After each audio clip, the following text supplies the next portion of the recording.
San Diego 6 News in the morning. All right, and the Christopher Dorner case raising another question. What can employers who are considering laying off or firing employees learn? And what types of employees are liable to launch a vendetta upon being fired? And what can employers do to prevent this all from happening? Wendy Patrick is a lecturer at San Diego State University. She's also the author of a book called Reading People. You study people like Dorner for a living. I'm curious to know what your thoughts are on all of this. We've talked to you so many times about, unfortunately, these people who have gone on these shooting rampages. You know, some of the young boys, troubled boys that shot up schools and whatnot. But this is a different case, and Dorner, a different personality than those gentlemen that we've talked about in the past. What's your thoughts on this? Right, you know, Courtney, that you really hit the nail on the head. Dorner couldn't be more different than some of the shooters we had in 2012. I mean, you look at people like Jared Lochner, Adam Lanza, you know, James Holmes.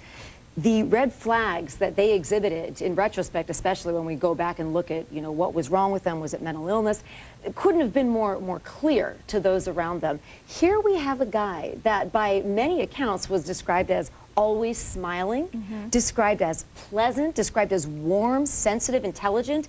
I mean, you can see by just reading his manifesto, he was politically savvy, he was aware of the issues, he kept up with professional sports. I mean, by all accounts, there were much less red flags to look for. However, now that we're learning a little bit more about who he was and what characterized his career, both in the military and the police force, we're learning that there were red flags that employers could have seen. And in fact, some that his sergeant actually did see. And I'm not just talking about the red flags that his ex-girlfriend posted on don'tdateHimGirl.com, because obviously, you know, we all probably saw the CNN interview. We want to take a little bit of that with a grain of salt. But now we also have a little more information by the Las Vegas manicurist that lived with him, rented a room from him for 2 months in 2008.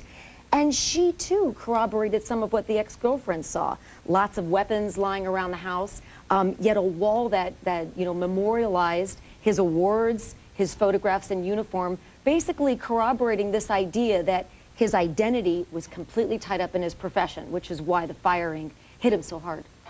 So what do we take from this, I guess? And, you know, it's so hard because, and I understand you're bringing up the red flags, but I think it's still so hard for people to you know, learn something from this. We want to all take something away from this because it's scary, and you know, there's a lot of people who own businesses, are the managers of businesses, and unfortunately firing and laying off people, it comes up quite a bit, especially in this economy right now. What do we take from this, and how do we prevent something from this from ever happening again? I would say a couple of things. One of the things that employers are looking at is really personalizing strategies of termination, laying off, that type of thing. You can't use the same thing with everybody because, you know, let's face it, there are some people that flit about job to job, and you know, and it's not really going to make an enormous impact on their lives, versus someone like a Christopher Dorner, who it is his entire life. That raises the issue of high adrenaline professions. A lot of people are saying, well, what we can take from this is that maybe you should use another strategy if you're talking about a high adrenaline profession. But remember, and I always make the joke, maybe Courtney, you're too young, but Jeff and I remember the going postal. I beg your pardon. Oh, the going postal. What is it? Hey now, Every time you're on here, you insult me.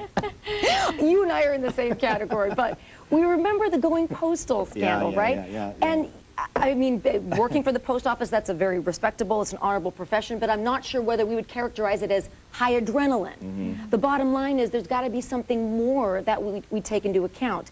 Personalizing the strategy we use when firing someone, and also making more of an effort to get your employees during the time that they are your employees will allow you to do that. One question for me is, how do you think that you have law enforcement background, how do you think LAPD handled this case in the fact that they announced that they were reopening the investigation? Yeah, I think you and I and everyone else is just speculating at this point. You know, every agency... But that wrinkle that they did that strategy, why? We're all speculating, you know, because a lot of agencies do the same thing, and who knows why a case is open. We can only, you know, take them at their word what they said.